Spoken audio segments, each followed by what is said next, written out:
ZYK 210, 590 kHz, 5.000 watts de potência em amplitude modulada.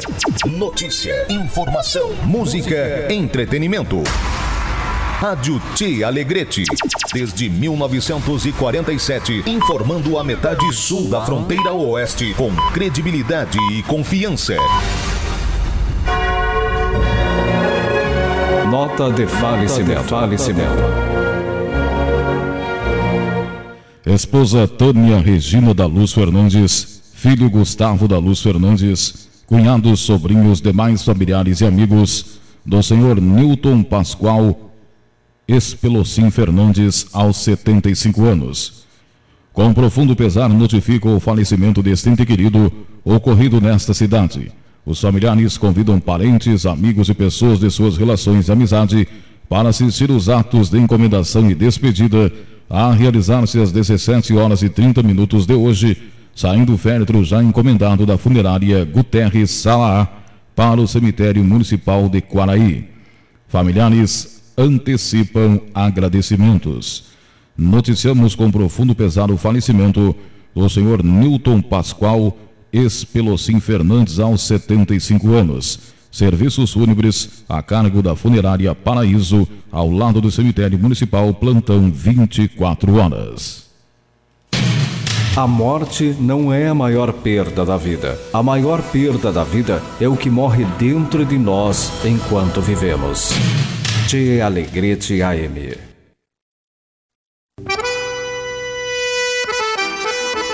Aos sábados, pela Tia Alegrete, Cidade Rural, das 12 às 13 horas. O seu canal de informações sobre o setor primário e o desenvolvimento da região. Alegrete é Cidade Rural. Tem o oferecimento de TRR Caverá, Autopeça Cidade Alta e Esco GD.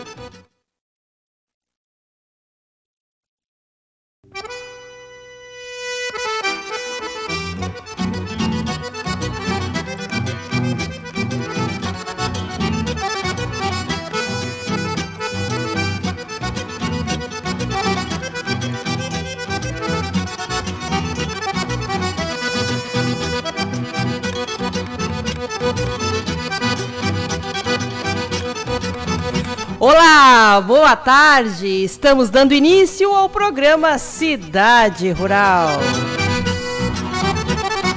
Agora são 12h02 e a temperatura aqui na Praça Oswaldo Aranha é de 30 graus. Satisfação em estar conversando com a nossa agrosociedade de Alegrete e região. E eu sou a Cíntia Fragoso Ramos, estarei todos os sábados neste horário, do meio-dia até a 13h, levando informação sobre o agronegócio. Hoje me acompanha na técnica Paulinho Camargo. E lembrando que o Cidade Rural tem a força de TRR Caverá, Autopeça Cidade Alta e Esco GD Tecnologia em Energia. Procura por peças de caminhão, caminhonetes nacionais e importadas? A Autopeça Cidade Alta é especialista neste segmento, com marcas conceituadas no mercado. Também possui em seu estoque peças elétricas, alternadores e motores de partida. Venha conhecer os nossos produtos e nossa experiência de 22 anos. Autopeça Cidade Alta fica na Avenida Assis Brasil, 2000. Fones 3422-5800, 3422-4029 e o WhatsApp 99973-1308. Já pensou nunca mais precisar pagar a conta de luz? Sim, é possível. Quer parar de gastar dinheiro com o alto custo de energia elétrica? Você não precisa investir capital para isso. Confira os sistemas de geração de energia da Esco GD. Entre em contato para fazer seu projeto e orçamento. Esco GD, tecnologia em energia. Avenida Tiaraju, Parque Doutor Lauro Dornelles, 1395. Sala T17. Fone 3427-0715. Desde 1981, ao lado do produtor rural, o TRR Caberá fornece óleo diesel, graxas e lubrificantes direto na lavoura. Produtos com a qualidade de quem há tantas décadas aposta no desenvolvimento da região da fronteira oeste. Venha nos visitar na Avenida Assis Brasil, 2098, próximo ao Trevo. Solicite um orçamento ou faça seu pedido. Fones 3422-1717 e 99976-5048. TRR Caverá, em parceria com o Homem do Campo. Para quem está ligando o rádio agora, você está ouvindo Cidade Rural, são 12 horas e 5 minutos e a temperatura é de 30 graus aqui na Praça Oswaldo Aranha. Também me acompanha aqui na bancada Gilberto Pileco, produtor rural e empreendedor. Boa tarde, Gilberto, seja bem-vindo aqui a mais uma edição do nosso Cidade Rural e hoje temos pauta importantíssima, não é mesmo, Gilberto? O que nós vamos tratar? Boa tarde, Cíntia, boa tarde, Paulinho Camargo, que está na técnica. Boa tarde, ouvintes. Nós vamos hoje tratar bastante sobre o arroz, sobre o mercado do arroz, sobre a posição que está até americana dos estoques e produção, sobre os estoques da Conab, estoques brasileiros de arroz, como estamos posicionados e qual é E aí cada ouvinte vai fazer também a sua prognóstico, vamos dizer assim, a sua previsão de futuro do arroz, principalmente do mercado. E para este assunto, senhores e senhoras, nós convidamos, e já está por telefone, o senhor Marco Aurélio Tavares, ele é produtor rural, consultor de mercado. Boa tarde, senhor Marco Aurélio, seja bem-vindo aqui ao nosso Cidade Rural e ao Alegrete. Vamos ver. Alô? Boa tarde, seu Marco Aurélio, tudo bem? Boa tarde, Cíntia. Seja bem-vindo aqui ao nosso Alegrete. Obrigada. Muito obrigada por ter atendido aí a nossa solicitação, mesmo o senhor estando em férias, né, mas é um assunto bastante importante, seu Marco Aurélio. Está aqui comigo, não sei se o senhor já tinha ouvido, Gilberto Pileco, o senhor também, que muitas vezes esteve aqui em Alegrete, através da Associação dos Arrozeiros, também trazendo muitas informações para os nossos produtores. Perfeito, conheço muito bem o Gilberto Pileco e nós possamos aí juntos contribuir com informações aí para os produtores, né, no que se refere a principalmente ao arroz, a soja, ou seja, toda essa conjuntura trepidante que o mercado está passando, tanto em termos de mercado e de preços, como a questão climática, que vem a ser talvez o ponto principal e que felizmente a partir de ontem, né, nos presenteou aí o São Pedro com chuvas praticamente generalizadas, né? Quando nós estávamos nos caminhando para um quadro, principalmente na área do seco, né? Milho, soja e pastagem, para um quadro extremamente crítico. Então, o programa vai pelo menos começar com uma notícia boa, né, Cíntia? Com certeza, seu Marco Aurélio.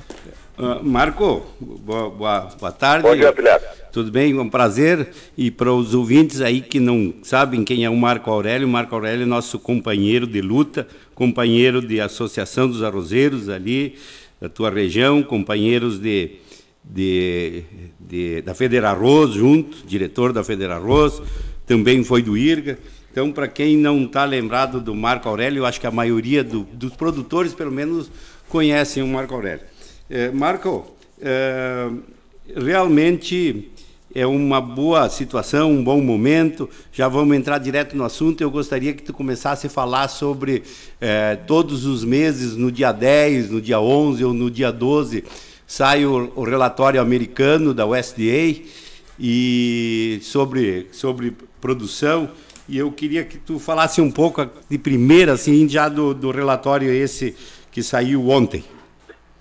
Bem, Gilberto, esse relatório, inclusive, eu já dei repercussão aí numa plataforma digital que eu tenho na internet, ele simplesmente sinalizou, né, confirmou um quadro para o arroz de muito ajuste nas disponibilidades internas, né, ou seja, nos estoques.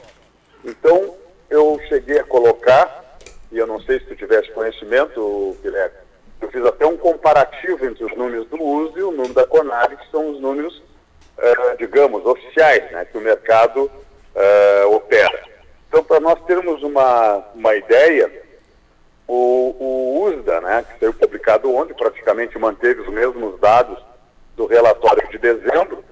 Ele coloca as exportações deste ano, né, que ainda nós vamos finalizar em final de fevereiro, para algo em torno de 1.325.000 de toneladas, contra o relatório da Conab, né, que não foi alterado e que projeta 1.100.000, e quando na realidade nós já atingimos aí nesses 10 primeiros meses do ano agrícola, está havendo uma certa confusão, foi divulgado recentemente que no ano comercial as exportações atingiram 1.400.000. Então é importante que o produtor entenda, Gilberto, e nós chegamos a falar sobre isso, e nesses relatórios, né, o período considerado é de ano safra, ou seja, de março até fevereiro. Claro que isso aí hoje, em função de uma colheita mais antecipada no Rio Grande do Sul, tem alguns desdobramentos que eu imagino que a gente possa comentar no programa. Continuando, essa situação do USDA projeta um superávit entre exportações e importações superior a 230 mil e não o estoque zerados.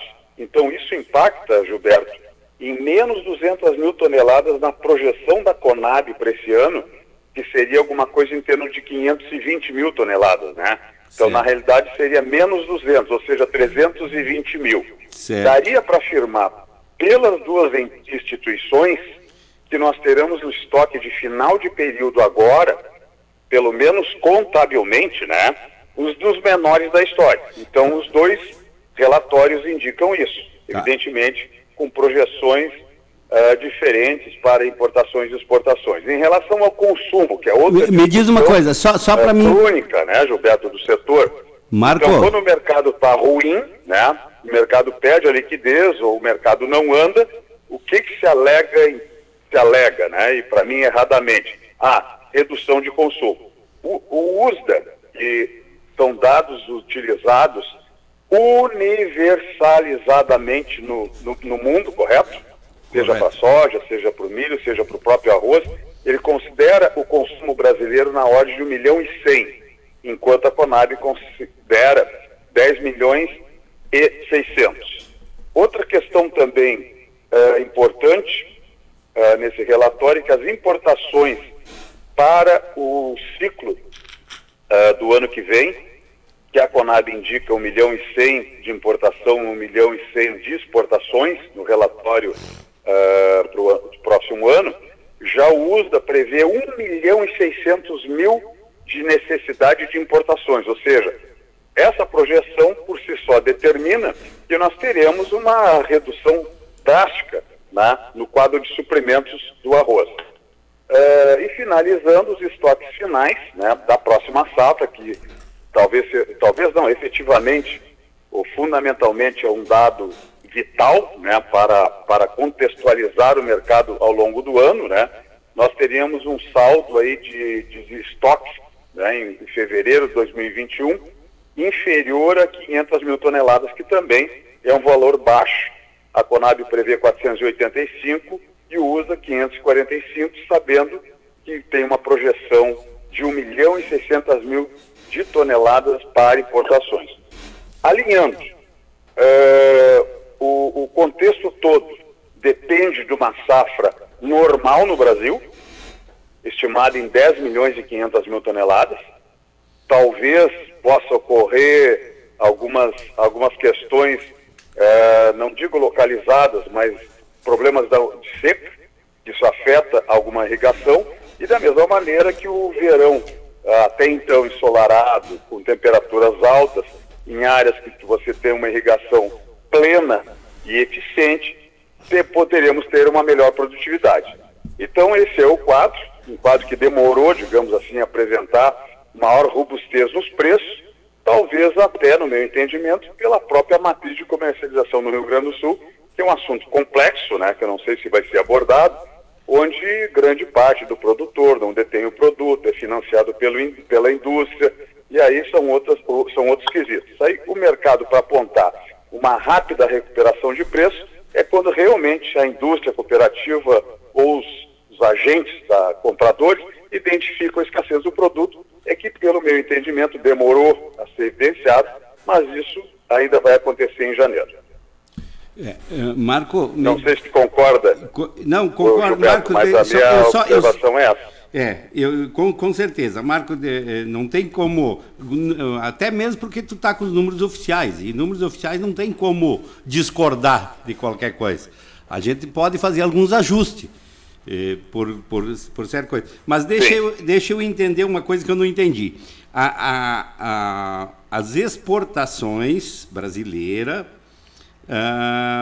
os americanos estão calculando que este ano de 2019, correto, nós vamos exportar 1,325. Exatamente. Essa é uma previsão deles. Que nem a Conab está projetando. É uma previsão dele. A Conab está projetando quanto? 1,1 milhão. Ela já está, digamos assim, ela nem corrigiu o dado. Ela desconhecia o dado de dezembro, quando foi emitido o relatório de janeiro. Tá. Certo? Então 1.100 já foi ultrapassado em 100 mil toneladas. As importações, ok. Não é, a nossa previsão é 1.300 mesmo de exportação. Exatamente. É o que está indo para 1.300, 1.350, é por aí. Os americanos estão... Exportações, confere. Os dados da USDA está mais dentro da realidade. Perfeitamente. Agora deixa eu te perguntar assim, as importações do ano passado, é muito importante esses dados, eu ver que esses dados contigo para o nosso ouvinte entender. As importações do ano passado, a Conab, eu sabia que lá no início do ano estava projetando uma importação pelo Brasil, do Mercosul, vamos dizer assim, de 1.300.000. E a gente tinha uns dados que ia se aproximar de 1 milhão por aí. Como é que foi a importação? Tu considera o atual ano safra? Isso, o atual ano safra.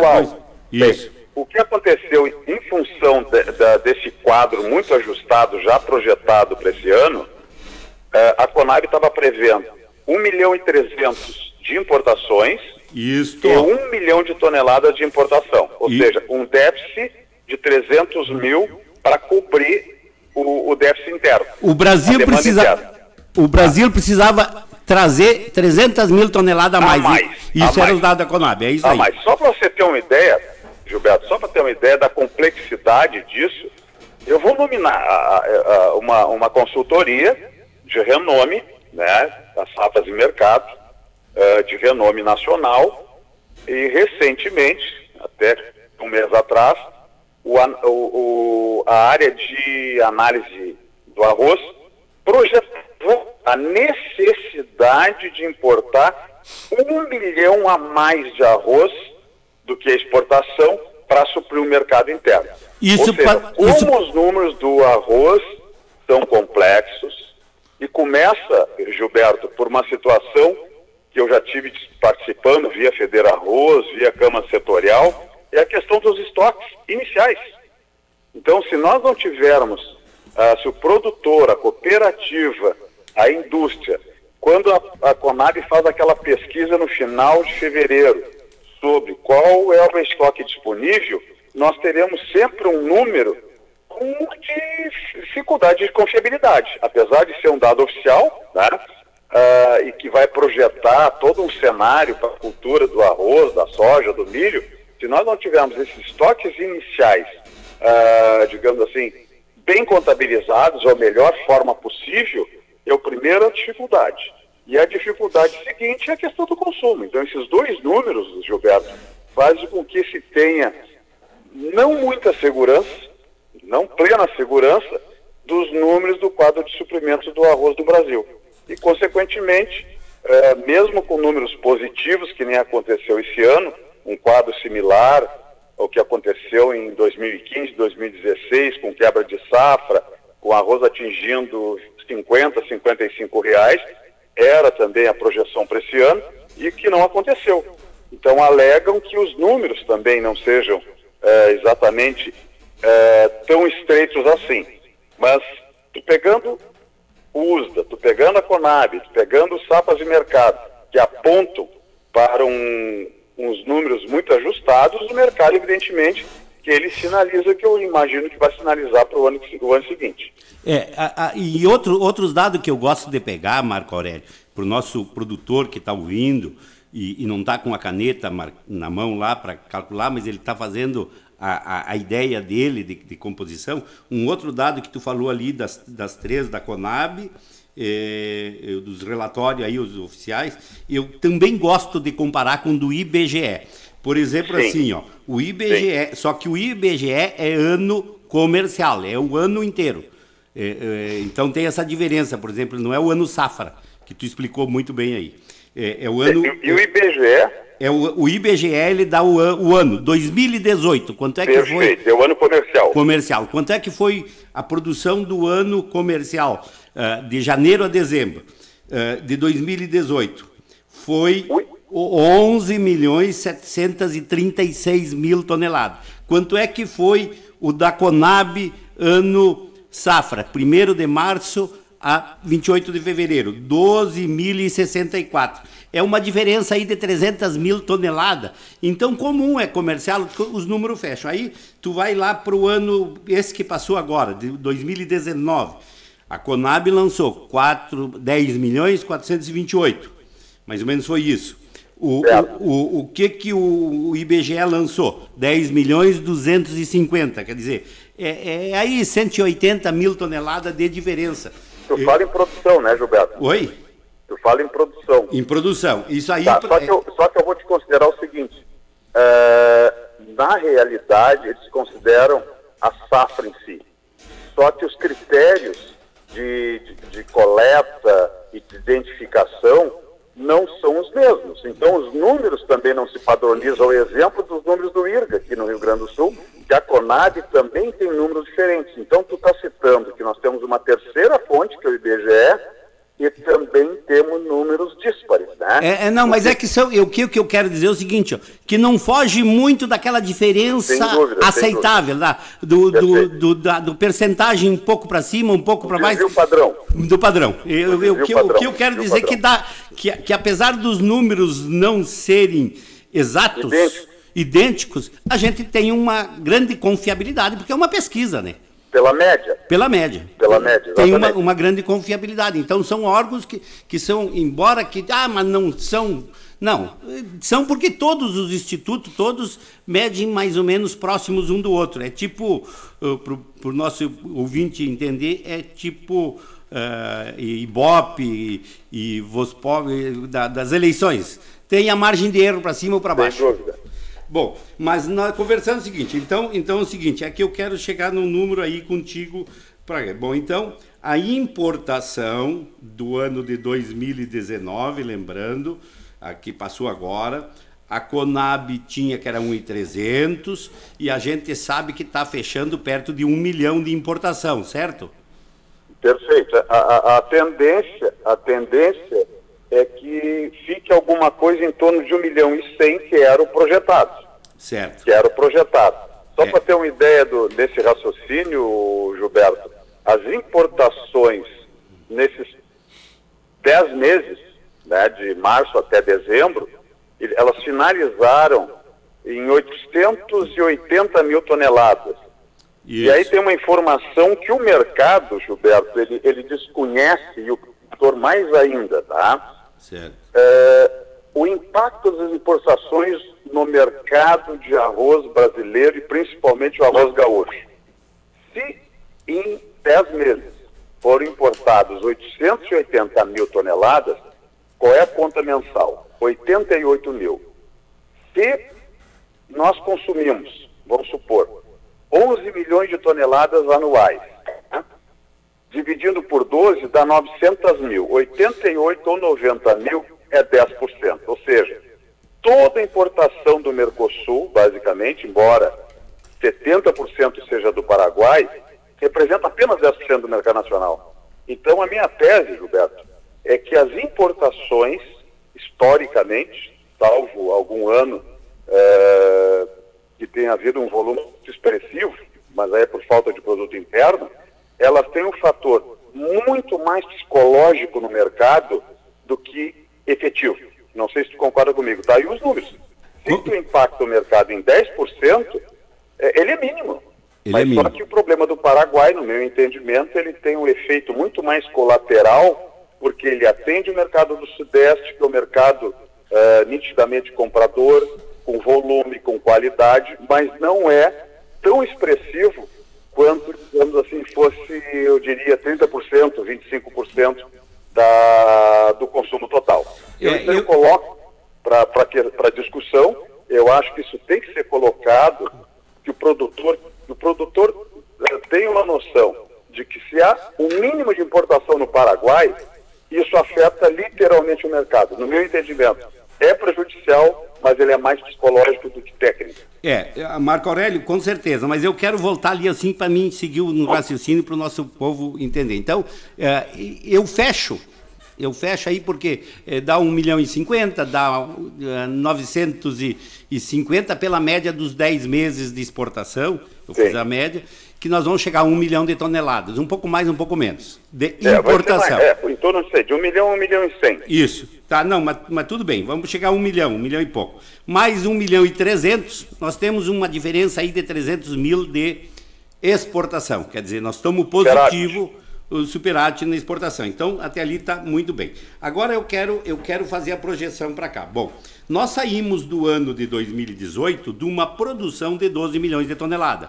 O ano passado produzimos 10.400. E a previsão da produção da safra, que é o que nos interessa, onde eu quero fechar o raciocínio contigo, onde nos interessa, que agora para 2020, vamos fazer assim, a nossa produção está projetada pela Conab em 10 milhões e 600, certo? Exatamente. Exatamente. Bom, então tá. Fechando os números aí. Bom, se nós estamos com uma produção pelo segundo ano consecutivo de 10 milhões e 600, nós estamos dentro de uma média que a gente sabia que esses últimos 2 anos vai ser 10.600, 10.500, enquanto os outros 2 anos anteriores foi um ano 12.300 e outro ano 12.60. Então, nós tivemos, nesses últimos 2 anos, nós vamos ter praticamente 1,5 milhão a menos de produção de toneladas. Perfeito? Bom, aí eu fiz uma projeção que o nosso, partindo de um estoque zerado, não vou entrar na polêmica se é 200 mil, se é 300 mil positivo o nosso estoque, ou se é, pelos meus cálculos, nós estamos com 200 mil negativo, quer dizer, nós estamos 200 mil comendo o arroz que já está sendo colhido antecipado este ano, para fechar os números. Mas não vamos entrar nessa polêmica, vamos zerar o estoque, vamos dizer que estamos com estoque zero, certo? Bom, se nós estamos com estoque zero, temos uma produção de 10.600 e um consumo de 11, nos falta 400 mil toneladas, certo? Este ano. Bom, precisamos exportar, segundo a USDA, segundo os Estados Unidos, está precisando nós exportar, eles vão ter a necessidade da América do Sul aqui, nós, principalmente o Brasil, 1.600.000 toneladas. Fecha esse dado ou não? Bem, é onde eu queria chegar também na outra questão. O ano safra é março a 28 de fevereiro. O que está acontecendo? Por que o estoque, no meu entendimento, ele não se torna negativo, ele é apenas contábil? Porque nós temos no início de fevereiro, tradicionalmente, o início da safra no Rio Grande do Sul. Então esse estoque, teoricamente, no final de fevereiro estaria zerado, já tem produção sendo ofertada, certo, Pelé? Certo. E então, até um pouco do Paraguai já está entrando. Tu teria contabilmente, esse ano, 300 mil toneladas. Isso é consumo de menos de 10 dias no país. Digamos, o giro da indústria, que eu saiba, é no mínimo um mês. Né? Isso. Ela tem o estoque para um mês, no mínimo. Né? Não sei se tu concorda comigo. Concordo. No mínimo um mês. Então a indústria estaria já zerada praticamente, né? Teria 10 dias, né, de giro. Só que tu tem o início da produção. Então o que eu acho que é importante, né? Estrategicamente para o produtor, No meu entendimento, é o que eu faço como produtor. Se tu inicia uma colheita do cedo, né? Tu vai pegar o mercado na alta. Claro. Tu vai conseguir realizar esse produto, né, na alta, né? Porque pela tendência aqui no Rio Grande do Sul e pela de comercialização, né, que é muito crítica no meu entendimento, você vai pressionar para derrubar preço, para acertar CPRs, para acertar a outra ponta de financiamento. Certo. Não vai manter as cotações, vamos supor, no pico, né? Vamos supor que o mercado chega a 50, o índice Exal, que ainda fecha em janeiro a 50, o produtor vai acreditar que nós vamos passar a safra inteira como piso de R$50. Não existe isso. Certo. A indústria vai exatamente pressionar, ela tem a faca e o queijo na mão, né? Para estabelecer um preço médio, vamos supor X, né? Que eu nem vou arriscar, que o setor hoje tem barganha, né? Para buscar um patamar bem acima, muito bem acima do valor do ano passado, que foi em torno de R$40, que era um outro cenário, né? Então, essa colheita que ocorre no Rio Grande do Sul, em meados de fevereiro, ela abastece o mercado, né? Certo. E claro que eu concordo com a tua afirmação, que vai chegar no ano seguinte e eu vou ter essa repercussão, só que eu já tenho uma nova safra de novo.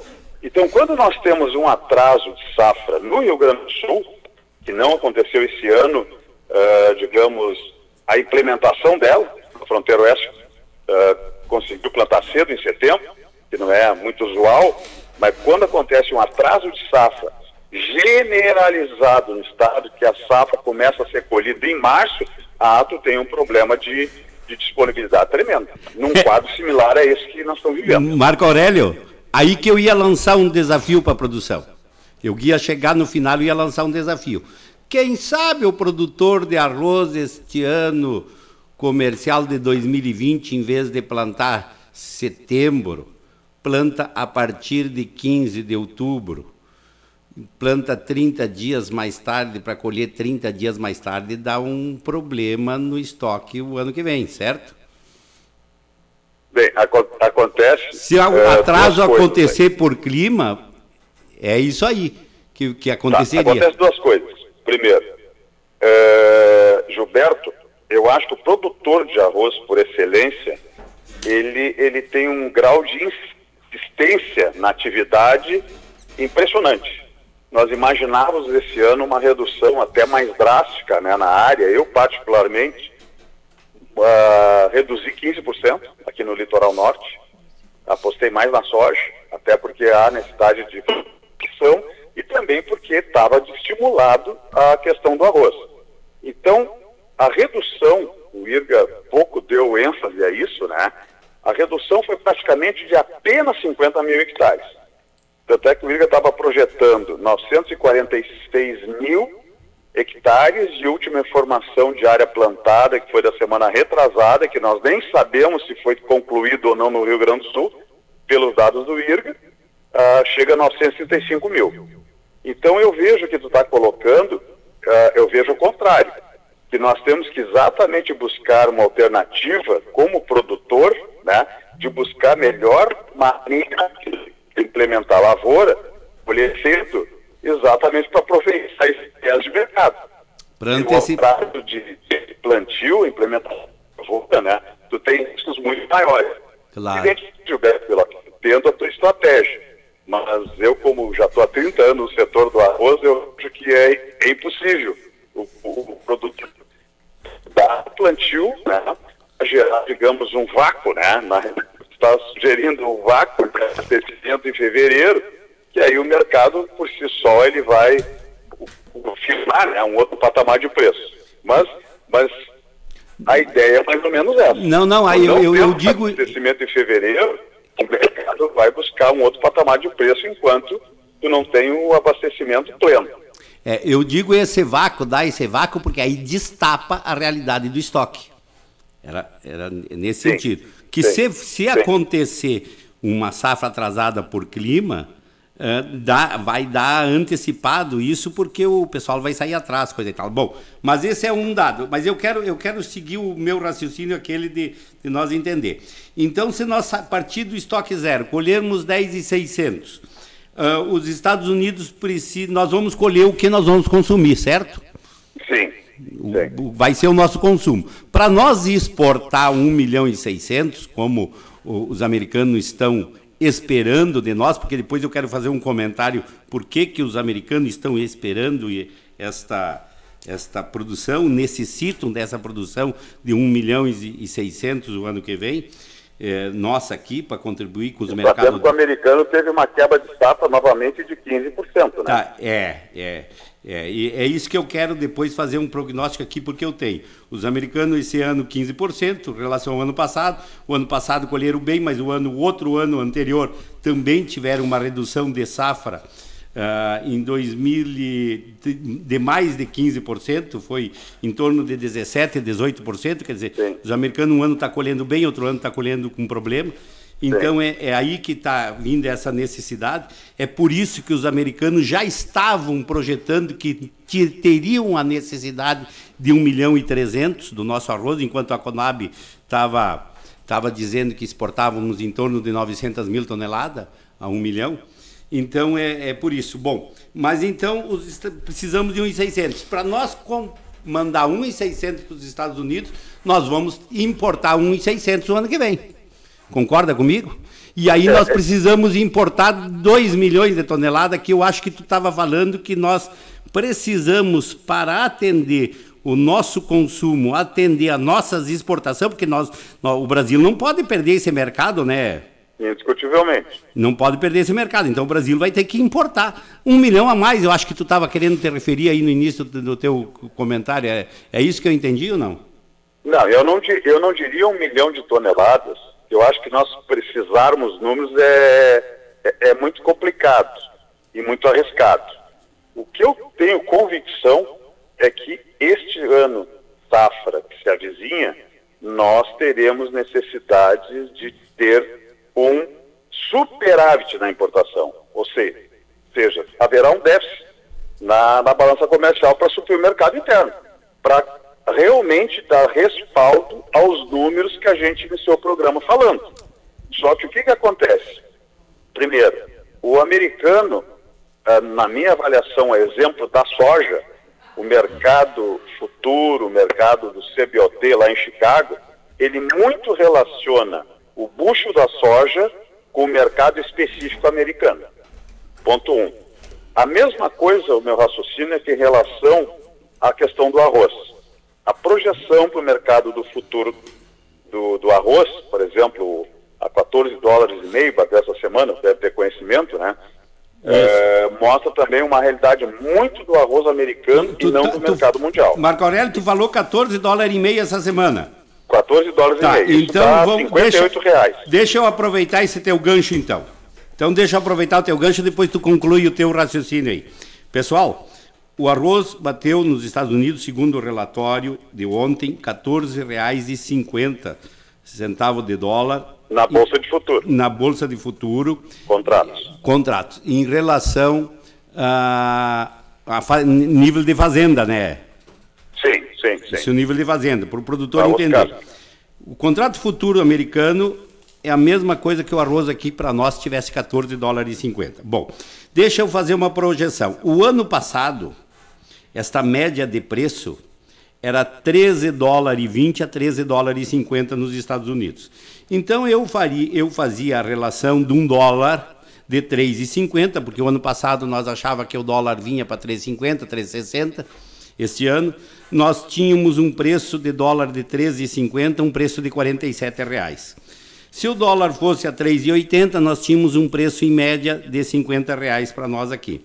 E a dólar de 4,20, nós tínhamos um preço de em torno de R$55 aqui para nós. Isso falando a dólar de 13,50 o ano passado. Como a produção americana teve 15% menos este ano de novo, e valorizou no mercado futuro $1 a mais por saco, né? Exatamente. É mais ou menos isso. Trata de ser WT. Isso, mas WT. O 14,50 já é configurado para 50 quilos. Para 50 quilos, é isso aí, para ter a nossa referência, porque lá se tu pegar o fechamento deles lá, por ser a CWT, por ser o quintal que eles chamam, seria $13,20 na comparação nossa aqui. 45,6 quilos, né? 45,3592. 45. Isso, 45,3592. Bom, isso aí tem a ver com a medida deles de livro. Deixa eu te dizer o seguinte, bom, a $14,50 que é que nos interessa. A $14,50, pessoal, ao dólar de 3,50 seria R$50. Ao dólar de 3,80 seria R$55 hoje. E ao dólar de 4,20 seria R$60 hoje. Isso só para o pessoal ter uma ideia de mercado como está funcionando lá nos Estados Unidos. Claro que aqui no Brasil, né, Marco Aurélio, não é na mesma ordem. Mas é para o pessoal não falar, lá porque o arroz vai ficar em $11. Não.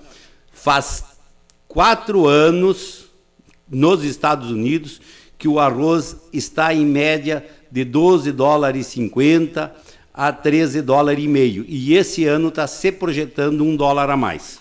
Mais ou menos isso, Marco Aurélio. Bem, eu concordo com a tua analogia, só que tu está comparando a questão de mercado apenas com arroz americano. E o nosso problema, digamos assim, de paridade, Gilberto, é o Mercosul. Então, tu tendo as necessidades, digamos, de suprimento do bloco, o preço de paridade, haja visto o indicador Exalc, esse ano não bateu $12 ainda, né? Então, $12 acaba sendo uma linha de resistência, tecnicamente falando. E $12 é o valor que é exportado o arroz em casca do Rio Grande do Sul, é um parâmetro hoje utilizado no nosso mercado. Eu entendo, tanto é que o arroz americano, que é um arroz compatível com a nossa qualidade, ele opera $550 a tonelada, certo? Enquanto o tailandês, né, que é o Senbi, que é uma linha inferior, é $440, $100 de diferença, né? Certo. Então eu acho que o parâmetro, um dos parâmetros, né, dá para usar o arroz americano também. Mas nós aqui sofremos a influência, infelizmente, direta do Mercosul, Uruguai, principalmente o Paraguai. Tanto é que o indicador Exalc, na média, ainda não bateu nos $12, num mercado extremamente restrito, né? Essa é a minha interpretação. Certo, concordo contigo 100%, mas eu vou mais além disso, porque como eu estudo muito o relatório dos Estados Unidos, deixa eu te dar alguns dados. No ano de 2017 e 18, nós exportamos 1.700.000 toneladas, segundo a Conab. Certo? Por aí. 1.700.000 toneladas. Você sabe por que nós exportamos 1.700.000 toneladas, que foi o ano que foi recorde a nossa exportação? Acho que perdemos só para 2011, 2012. Por quê? Porque lá nos Estados Unidos colheram 18% menos aquele ano. Perfeito. E também nesse é importante salientar que aí é importante salientar o seguinte: exportação de casca também para a Venezuela. Isso, né? Mas é que a Venezuela, quem entende, até então, quem atendia muito na volta ali, eram os americanos. Mas deixa eu te dizer o seguinte, para dar esse número para o USDA, eu quero ir um pouquinho mais além. Pessoal, no ano de 2013 e 14, os Estados Unidos exportou 92.000 toneladas de arroz. No ano 14 e 15, exportou 100.000 toneladas de arroz. Não, desculpa, pessoal, não é tonelada. É CWT, é quintal. Porque se nós botar em tonelada, eles nos perdem nos relatórios. É 10% a mais, né? Então é 100.000 CWT deles. Mas dá para o pessoal entender. Em 2016 foi 107. E 2017 foi 114 milhões que os Estados Unidos exportou. No ano de 2018, ele só tinha pela queda de produção para exportar 87. Quer dizer, os Estados Unidos vinham exportando, atendendo a clientela. O que eu quero transmitir para o meu povo aqui, com os nossos ouvintes? Pessoal, quem é que tem acordo comercial com o mundo inteiro? Existe uma ilha lá no meio do mar? Quem é que tem acordo comercial? Se chama governo americano.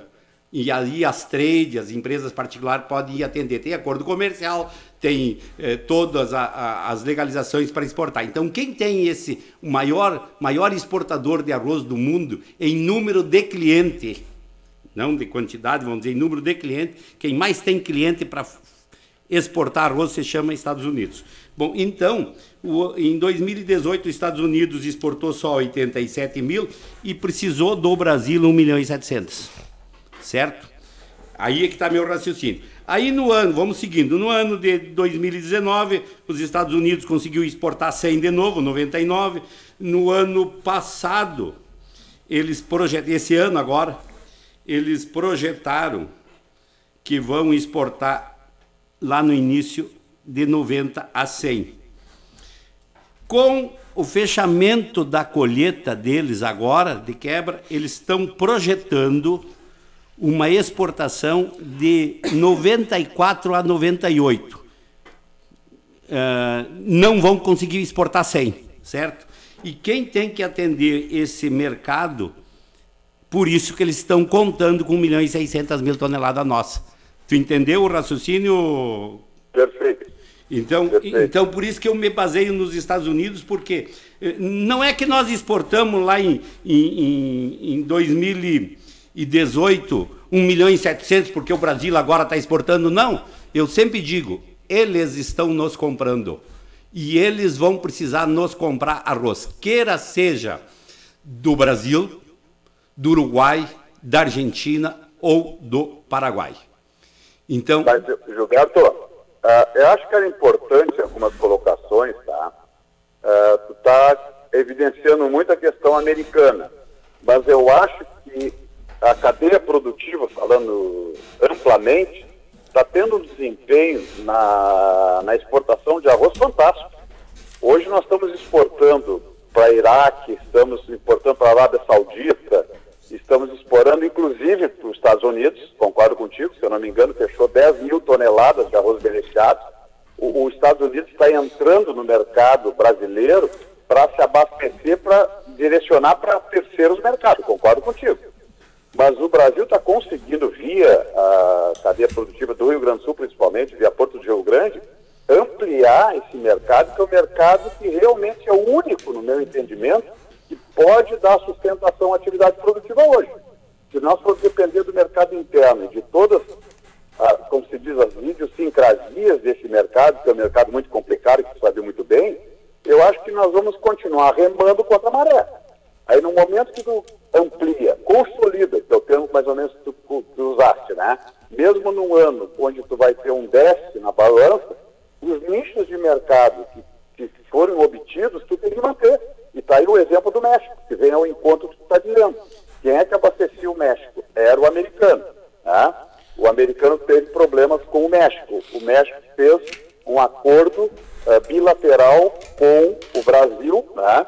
Inclusive já enviou X containers, né, para o México, que é um grande consumidor internacional. Então eu acho que nós temos dois pontos aí dentro do que colocaste. Primeiro, concordo que os Estados Unidos é um grande dealer, grande player no mercado do arroz, embora tenha reduzido drasticamente a sua produção nos últimos anos, ao contrário da produção mundial. A produção mundial tem, por incrível que pareça, tu deve estar acompanhando, crescendo lentamente, mas crescendo anualmente. Mas o americano tem seus nichos de mercado e o arroz é um produto singular, é segurança alimentar. E ele busca até, está buscando, e eu vou fazer até uma matéria essa semana sobre as exportações brasileiras, dizendo que os Estados Unidos realmente está comprando 10 mil toneladas aqui anualmente. E tem os outros mercados, né, mercados fundamentais, frente do Oriente Médio, onde são mercados altamente remuneradores, capitalizados, e que estão, digamos, fazendo parte do portfólio brasileiro. Isso é muito importante. Isso eu acho que é um grande alento que está conseguindo. O paradoxo vai ser, como é que nós vamos continuar exportando o ano que vem, né, sabendo que nós temos um problema interno de ajuste de números, aí, ou com números muito ajustados. Mas a exportação, no meu entendimento, é prioridade número 1 do setor. Concordo contigo, mas já que tu me deixou mais uma deixa, eu vou fazer mais um comentário sobre as importações americanas. As importações americanas, era de praxe deles, eu não vou fazer como eu fiz com as as exportação, mas a média de importação americana é 23, 24 milhões em média 23 de WC. E neste ano, o ano passado, eles já importaram 28 e este ano eles precisam importar no mínimo 30. Quer dizer, eles estão exportando em média, esse ano vai precisar 6 milhões mais de sacas de arroz, vamos dizer assim, para o nosso pessoal entender, certo? Saco deles lá de 45 quilos, mas eles vão precisar 6 milhões a mais do que a média para atender. E com esses 6 milhões a mais, eles vão ter um dos estoques mais baixos dos últimos anos. Vai ficar muito próximo, se eu não me engano, 17 e 18, com o efeito do Katrina, não me lembro se foi o Katrina, qual foi o efeito. Menor ainda, pelos números que eu tenho acesso, é menor que 17 e 18 ainda. Isso, 17 e 18 era 29, 30. 29,4. 29,4 e esse ano eles já estão projetando 28,6, comprando 6 milhões a mais de saco. Então é por isso que eu me baseio. Outra coisa, o que eu me baseio? Eu vi ontem, dia 2 de janeiro, os Estados Unidos já estava fechando, abriu os convites para os empresários americanos, porque agora em março eles vão ir na África do Norte ali, Marrocos, Líbia, Nigéria, Níger, por ali, eles vão fazer um acordo, eles querem fazer uns acordos comercial de produtos agrícolas com aquela parte da África aí para atender o mercado, quer dizer, e aí eles botam embaixo da mensagem dele, no relatório, isso está tudo no relatório da USDA, eles botam embaixo o seguinte, ó, que os americanos, eu até escrevi a mensagem dele, eu não lembro onde é que está, mas que os americanos, eles dizem assim, ó, a USDA, a USDA, é um provedor de oportunidades iguais para todos, comercialmente falando. Entendeu? Então eles dizem assim, claro que tem uma tradução aí que a gente faz, a USDA quer ser um provedor de oportunidades iguais, quer dizer, ela quer fazer, o governo americano, ele está querendo fazer quanto mais acordo, inclusive este ano, em abril, se eu não me engano, em abril, eles vão ir em Filipinas fazer acordo agrícola com a Filipinas, porque Filipinas hoje é um grande importador de arroz.